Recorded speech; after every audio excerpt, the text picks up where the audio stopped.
আজকে আমাদের যে টপিকটা আছে বায়োলজির সেটার নাম হচ্ছে ডাইজেস্টিভ সিস্টেম। অ্যাকচুয়ালি দেখো কি হয়, আমরা খাবার খাই। আমরা খাবার কেন খাই? অবভিয়াসলি সেই খাবারটাকে আমাদের বডিতে ইউটিলাইজ করার জন্য, তাই না? এবার ইউটিলাইজেশন মিনস আমরা এই খাবারটা খাই কারণ আমাদের বডি যাতে গ্রোথ, ডেভেলপমেন্ট হতে পারে বডি, বা আমরা ডেইলি যে কাজগুলো করি সেগুলো যাতে ভালো করে করতে পারি, এই জন্যই আমরা খাবার খাই। এবার যেই খাবারটা আমরা খাচ্ছি, মানে যে অরিজিনাল ফর্মটা আছে, আর আমাদের বডি যেভাবে সেটাকে ইউটিলাইজ করছে, এই দুটোর মধ্যে কিন্তু অনেক তফাৎ আছে। দ্যাট মিনস আমাদের খাবার যখন ইউটিলাইজ হয়, খাবারটার তখন কি হয়, তার আগে একটা প্রসেসের থ্রুতে সেটা যায়। সেই প্রসেসটাকে আমরা বলি হচ্ছে ডাইজেশন। দ্যাট মিনস আমাদের বডিতে খাবারটা ইউটিলাইজেশন যখনই হচ্ছে, অ্যাবজর্ব যখন হচ্ছে, তার আগে প্রসেসটাকে আমরা কি বলি? Digestion process. আর এই ডাইজেশন প্রসেসে তার মানে কি হয় মেনলি, যে খাবারের যে বড় বড় মলিকিউলস গুলো আছে সেগুলো ভেঙে ভেঙে কি হয়, ছোট ছোট ছোট ছোট টুকরোতে কনভার্ট হয়।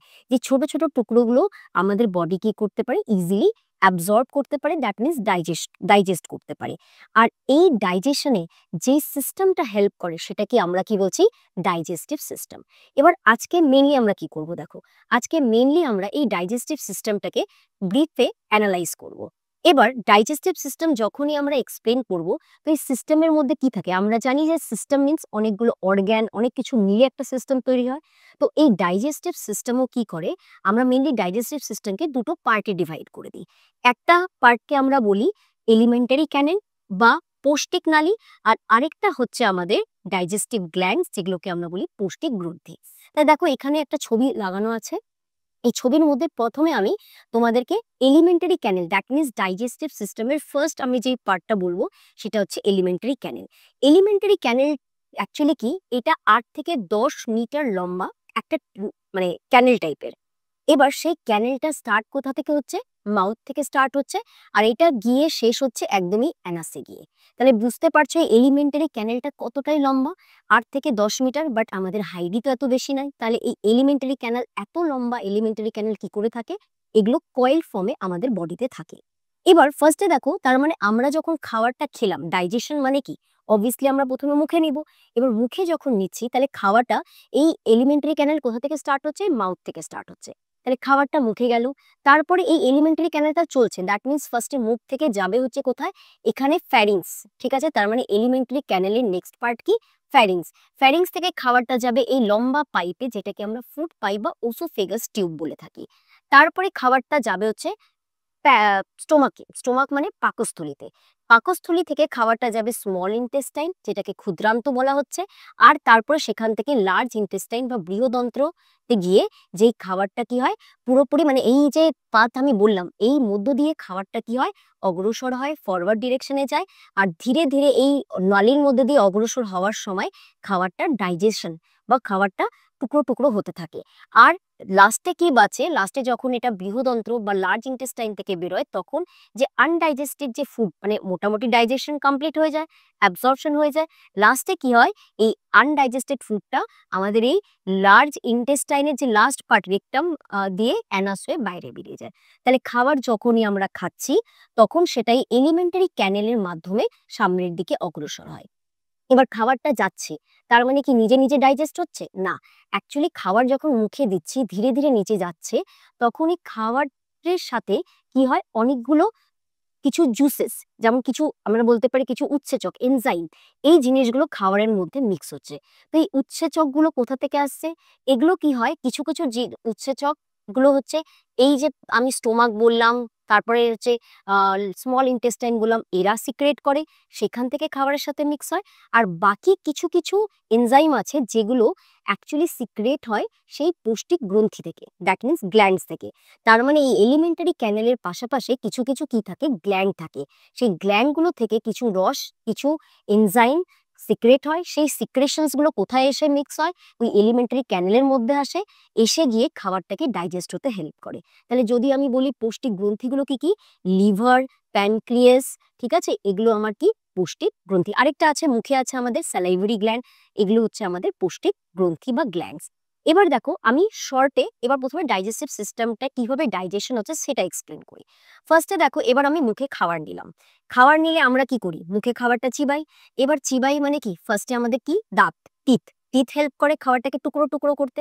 প্লাস ওই খাবারটা যখন টুকরো টুকরো হচ্ছে তার সাথে সাথে সঙ্গে সঙ্গে এই যে স্যালিভারি গ্ল্যান্ড পাশে ছিল, সেই স্যালিভারি গ্ল্যান্ড কি করে, কিছু লিকুইড বের করে যেটাকে আমরা স্যালাইভা বলি।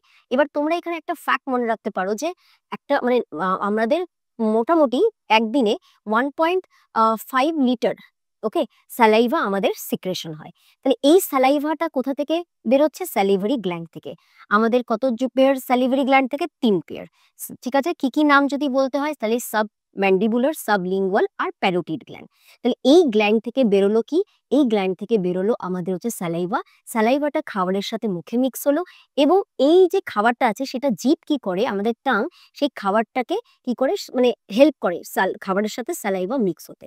এবার খাবারটা যখন স্যালাইভার সাথে মিক্স হলো, মোটামুটি অনেকটা চূর্ণ বিচূর্ণ হলো, এবার কি হয় দেখো, এবার স্যালাইভার মেইন কাজ কি? স্যালাইভার মধ্যে থাকে কিছু উৎসেচক, যেমন একটা পার্টিকুলার উৎসেচক যদি আমি বলি, সেই উৎসেচকের নাম হচ্ছে টায়ালিন। এই টায়ালিন উৎসেচক অ্যাকচুয়ালি কি করে, এই উৎসেচকটা খাবারের মধ্যে যে শর্করা, ঠিক আছে, কার্বোহাইড্রেট পার্ট থাকে সেটাকে ডাইজেস্ট করতে হেল্প করে। তাহলে এখান থেকে তোমরা একটা ইম্পর্টেন্ট ফ্যাক্ট মনে রাখতে পারো যে কার্বোহাইড্রেটের ডাইজেশন কোথায় স্টার্ট হয়ে যায়? মুখেই স্টার্ট হয়ে যায়। এবার খাবার দিয়ে ডাইজেশন হলো, শর্করা ডাইজেশন হলো, তারপর খাওয়াটা ধীরে ধীরে ফার্স্টে কোথায় আসলো? এলিমেন্টারি ক্যানেলের নেক্সট পার্ট, যেটা একটা ছোট্ট পার্ট, যেটাকে আমরা ফ্যারিংস বলছি, ফ্যারিংসে আসলো। এবার ফ্যারিংস কি হয়? অ্যাকচুয়ালি ফ্যারিংস হচ্ছে একটা ছোট জায়গা যেটা হচ্ছে common passage for air and food. এবার অ্যাকচুয়ালি কি, এবার যখন আমরা খাবার খাচ্ছি, এবার খাবারটা তো গিলবো, তো এবার খাবারটা কি হয়, মুখ থেকে আমাদের সোজা ফুড পাই, যেটাকে আমরা ওসোফেগাস টিউব বলে, এটাতে আসবে থ্রু ফ্যারিংস। এবার কি হয়, আমরা নিঃশ্বাসও নিচ্ছি, এয়ারও যাচ্ছে। তাহলে এবার যাতে ভুল করে ওই খাবারটা এই ফুড পাইপে না গিয়ে যদি বাই চান্স যদি ট্র্যাকিয়াতে চলে যায় তাহলে প্রবলেম হতে পারে। তো তার জন্য কি থাকে, এই ফ্যারিংসের এখানে যেমন এই ট্র্যাকের এই পোর্শনে কি থাকে, একটা ঢাকনার মতন থাকে যেটাকে আমরা এপিগ্লটিস বলি। সেই এপিগ্লটিস কি করে, এই উইন্ড পাইপকে ঢেকে দেয় যখন আমরা খাবারটা মানে মানে ওসোফেগাস টিউবের দিকে ঠেলে দিই। তাহলে এবার কি হলো, তাহলে খাবারটা মুখ থেকে আসলো ফ্যারিংসে, ফ্যারিংস থেকে আসলো কোথায়? ওসোফেগাস টিউব বা ফুড পাইপে। এই ওসোফেগাস টিউব বা ফুড পাইপের মধ্যে দিয়ে যখন খাবারটা যায়, তখন খাবারটা ধীরে ধীরে গিয়ে কোথায় যায়? আমাদের স্টোমাক বা পাকস্থলীতে যায়। তাহলে তোমরা এই ছবিটা দেখতে পারো, এইখানে আরো ভালো করে বোঝানো আছে। তাহলে এটা হচ্ছে আমার হচ্ছে স্টোমাক বা পাকস্থলী। এবার এখানে যখন খাবারটা আসে, এবার কি হয়, খাবারটা এখানে আসার পরে খাবারের আরো ডাইজেশন হয়। তাহলে এখানে কিভাবে ডাইজেশন হয়? এখানে কি হয়, এই স্টোমাকের ইনার লাইনিং এ কিছু কিছু সেলস থাকে, সেই সেলস গুলো থেকে সিক্রেট হয় গ্যাস্ট্রিক জুস। সেই গ্যাস্ট্রিক জুসে কি কি থাকে? কিছু এনজাইম থাকে, লাইক পেপসিন, রেনিন আর হাইড্রোক্লোরিক অ্যাসিড। এই সমস্ত কিছু মিলে এই যে জুসটা আছে এর পিএইচটা 1.5 থেকে প্রায় 2.2 2.5 এই রেঞ্জের হয়ে যায়। দ্যাট মিনস মিডিয়ামটাকে, খাওয়ারের সেই মিডিয়ামটাকে কি বানিয়ে দেয়? অ্যাসিডিক বানিয়ে দেয়। এবার কি হয়, এবার তার মানে অ্যাসিডিক বানিয়ে দিচ্ছে, তার সাথে সাথে যে উৎসেচকগুলো আছে যেমন পেপসিন, রেনিন, এরা কি করে, এরা প্রোটিনের পরিপাকে মানে প্রোটিনের ডাইজেশনে হেল্প করে। ওকে, তাহলে এই পেপসিন বা রেনিন, রেনিন অ্যাকচুয়ালি কি করে, দুগ্ধ জাতীয় যে প্রোটিন আছে সেগুলোকে ডাইজেশনে হেল্প করে। তাহলে এই স্টোমাকে আমার ডাইজেশনটা মোটামুটি হলো, আর স্টোমাকে যে খাবারটা আসলো তার পিএইচ কি হয়, মানে কম হয়, দ্যাট মিনস মিডিয়ামটা অ্যাসিডিক হয়ে যায়। তারপরে খাবারটা এই স্টোমাক থেকে কি যাবে, ধীরে ধীরে স্মল ইন্টেস্টাইনের দিকে অগ্রসর হবে। এবার এই স্মল ইন্টেস্টাইনের আমরা 3টা পার্ট একে ডিভাইড করি পার্টে। একটা হচ্ছে ডুডেনাম, ওকে, তারপরে হচ্ছে এই পার্টকে আমরা বলি জেজুনাম, তারপরে হচ্ছে আমাদের আরেকটা পার্ট থাকে ইলিয়াম। তাহলে খাবারটা স্টোমাক থেকে শুরু করে এই সাইডে আসে। এবার এখানে আরেকটা জিনিস মনে রাখবা, খাবারটা যে সবসময় এই মুখে দিলাম ওসোফেগাস টিউব হয়ে নিচেই মানে ওই এই ডিরেকশনেই যে অগ্রসর হবে, তো এটা কি করে হয়? অ্যাকচুয়ালি স্পেশালি এই এলিমেন্টারি ক্যানেলে বা স্পেশালি ওসোফেগাস টিউবের যে ইনার লাইনিং আছে সেখানে কিছু মাসেলস থাকে। সেই মাসেলস গুলো কি হয়, কন্টিনিউয়াসলি একটা রিদমিক্যালি কন্ট্রাকশন বগেরা হয় এবং তার ফলে কি হয়, একটা ফরওয়ার্ড ডিরেকশনে একটা ফোর্স ক্রিয়েট হয়, যার ফলে খাবারটা সামনের দিকে অগ্রসর হয়। আর এই প্রসেসটাকে আমরা কি বলি? Peristalsis, peristalsis movement. ঠিক আছে, এটাকে আমরা বলি পেরিস্টালসিস মুভমেন্ট। দ্যাট মিনস খাবারের সামনের দিকে অগ্রসর হওয়ার যে ইভেন্টটা। তাহলে খাবারটা কোথায় আসলো? আমাদের স্মল ইন্টেস্টাইনে আসলো। এবার স্মল ইন্টেস্টাইনে ডুওডেনামে যখনই খাবারটা আসছে তখন খাবারের সাথে কি হয়, আরো কিছু কিছু লিকুইড মিক্স হয়। এবার সেই লিকুইডগুলো কোথা থেকে আসে? দেখো এখানে দেখতে পাচ্ছ কি আছে, প্যানক্রিয়াস আছে, অগ্নাশয়। অগ্নাশয় থেকে কিছু রস সিক্রেট হয়, সেই জুস প্যানক্রিয়াটিক জুস বলি সেটাকে আমরা, সেটা আসে এখানে। তার সাথে সাথে তোমরা এখানে লিভার দেখতে পাচ্ছ। লিভার কি? লিভার আমাদের বডির লার্জেস্ট গ্ল্যান্ড। সেই লিভার কি করে? একটা বাইল জুস বা পিত্তরস এটাকে সিক্রেট করে। সেই পিত্তরসটাও কোথায় আসে? এখান থেকে। পিত্তরসটা অ্যাকচুয়ালি কি হয়? লিভার তৈরি করে পিত্তরস, সেই পিত্তরসটা টেম্পোরারিলি স্টোর হয় গল ব্লাডারে। এখানে দেখতে পাচ্ছি এটা গল ব্লাডার। তো এই যে গল ব্লাডার অ্যাকচুয়ালি কি করে? পিত্তরস যখনই এসে গল ব্লাডারে স্টোর হয়, গল ব্লাডার ওই পিত্তরসের কনসেন্ট্রেশনটা আরো বাড়িয়ে দেয়। যাই হোক, এবার সেই যেই পিত্তরস হলো মানে বাইল যেটা হলো, সেটাও আসে আমার কোথায়? ডুডেনেমে আসে। একটা এখানে জিনিস মনে রাখবা, এই যে বাইল জুস আছে, সেই বাইল জুস কিন্তু অ্যাকচুয়ালি এর যে নেচারটা আছে সেটা একটু বেসিক নেচারের। মানে যখন লিভার বাইল জুস প্রডিউস করছে, এট দ্যাট মোমেন্ট বা তার পিএইচ কত হয়? প্রায় 8.6 এর মতো হয়। দ্যাট মিনস একটু ক্ষারীয় প্রকৃতির হয়। এবার কি হয়? এবার যখনই এটা এসে ডুওডেনামে এসে মিক্স হয় খাবারের সাথে, তখন তার পিএইচটা প্রায় 7.6। দ্যাট মিনস 7 থেকে বেশি হয়। আর তোমরা জানো যে 7 থেকে বেশি হলে জিনিসটাকে আমরা কি বলবো? ক্ষারীয়, বেসিক নেচারের। এবার খাবারে এখানে কি এলো? তাহলে সবকিছু মিক্স হলো, প্লাস ইন্টেস্টাইন নিজে কিছু জুস সিক্রেট করে। তো সবকিছু মিলে খাবারের এখানে টোটাল ডাইজেশন মোটামুটি আমরা বলতে পারি স্মল ইন্টেস্টাইনে ডাইজেশন মোটামুটি পুরো কমপ্লিট হয়ে যায়। এবার যেমন তোমরা মনে রাখবা যে লিভার থেকে তাহলে কি সিক্রেট হচ্ছে? Bile juice. যেটা অ্যাকচুয়ালি বাইল জুসে কোনো এনজাইম থাকে না, বাট বাইল জুসে কি থাকে? পিত্ত লবণ থাকে, যেটা ফ্যাটের ডাইজেশন বা শোষণে সাহায্য করে। ওকে, এটা একটা ইম্পর্টেন্ট পয়েন্ট, এটা স্পেশালি মনে রাখবা। প্লাস তার সাথে সাথে অগ্নাশয় বা প্যানক্রিয়াস, প্যানক্রিয়াস কি সিক্রেট করে? Pancreatic juice.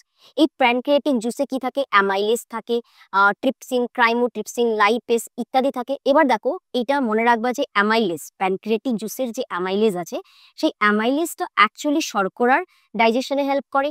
ট্রিপসিন, ক্রাইমোট্রিপসিন এগুলো কি করে? এগুলো হচ্ছে প্রোটিনের ডাইজেশনে হেল্প করে। আর লাইপেস যেটা আছে সেটা ফ্যাটের ডাইজেশনে হেল্প করবে। তো যাই হোক, এই সবকিছু জুসগুলো এখানে মিক্স আসছে, এসে এখানে কি হচ্ছে? পুরোপুরি আমার হচ্ছে ডুডেনাম বগেরাতে মিক্স হচ্ছে, আসছে। আর এখানে আমাদের খাবারের কার্বোহাইড্রেট, প্রোটিন, ফ্যাট এদের কমপ্লিট ডাইজেশন মোটামুটি হচ্ছে। তারপরে এবার মনে রাখবো, এই যে মানে স্মল ইন্টেস্টাইনে যখন ধীরে ধীরে যাচ্ছে, লাস্টে জেজুনাম হয়ে যখন ইলিয়ামে আসছে, এই ইলিয়ামটা হচ্ছে মেনলি ওই স্মল ইন্টেস্টাইনের সব থেকে লংগেস্ট পার্ট। অ্যাকচুয়ালি তোমরা যদি জানো, মানে মনে রাখো, জানো হয়তো যে এই এলিমেন্টারি ক্যানেলের সব থেকে লংগেস্ট পার্ট কি? অ্যাকচুয়ালি সব থেকে লংগেস্ট পার্ট হচ্ছে আমার স্মল ইন্টেস্টাইন। আর স্মল ইন্টেস্টাইনের মধ্যেও লংগেস্ট পার্ট কোনটা? সেটা হচ্ছে ইলিয়াম। এবারে ইলিয়ামের ইনার লাইনিং এ থাকে ভিলাই। ভিলাইগুলো হয় ছোট ছোট প্রজেকশন, যেগুলো কি করে? খাবারটাকে অ্যাবজর্ব, মানে টোটালি ডাইজেশন হয়ে গেল, ডাইজেশন হওয়ার পরে সেই খাবারটাকে অ্যাবজর্ব করতে হেল্প করে। তাহলে আমার পুরোপুরি অ্যাবজর্ব হলো। তারপরে কি বাঁচলো? আমার আনডাইজেস্টেড ফুড। সেই আনডাইজেস্টেড ফুডগুলো কোথায় ঢুকে যাবে? Large intestine. এবার লার্জ ইন্টেস্টাইনের 3টা পার্ট। কি কি? একটা হচ্ছে সিকাম, আবার হচ্ছে আমার কোলন, আর আরেকটা হচ্ছে আমার রেকটাম। তাহলে খাবারটা কোথায় গেল? আনডাইজেস্টেডটা সিকামে গেল। সিকামে দেখো নিচের দিকে একটা আউটগ্রোথ দেখতে পাচ্ছ, যেটাকে আমরা বলি অ্যাপেন্ডিক্স। ওকে, তারপর সিকাম হয়ে খাবার যে আনডাইজেস্টেড ফুডগুলো আছে, কোলন হয়ে রেকটামে এসে আসলো।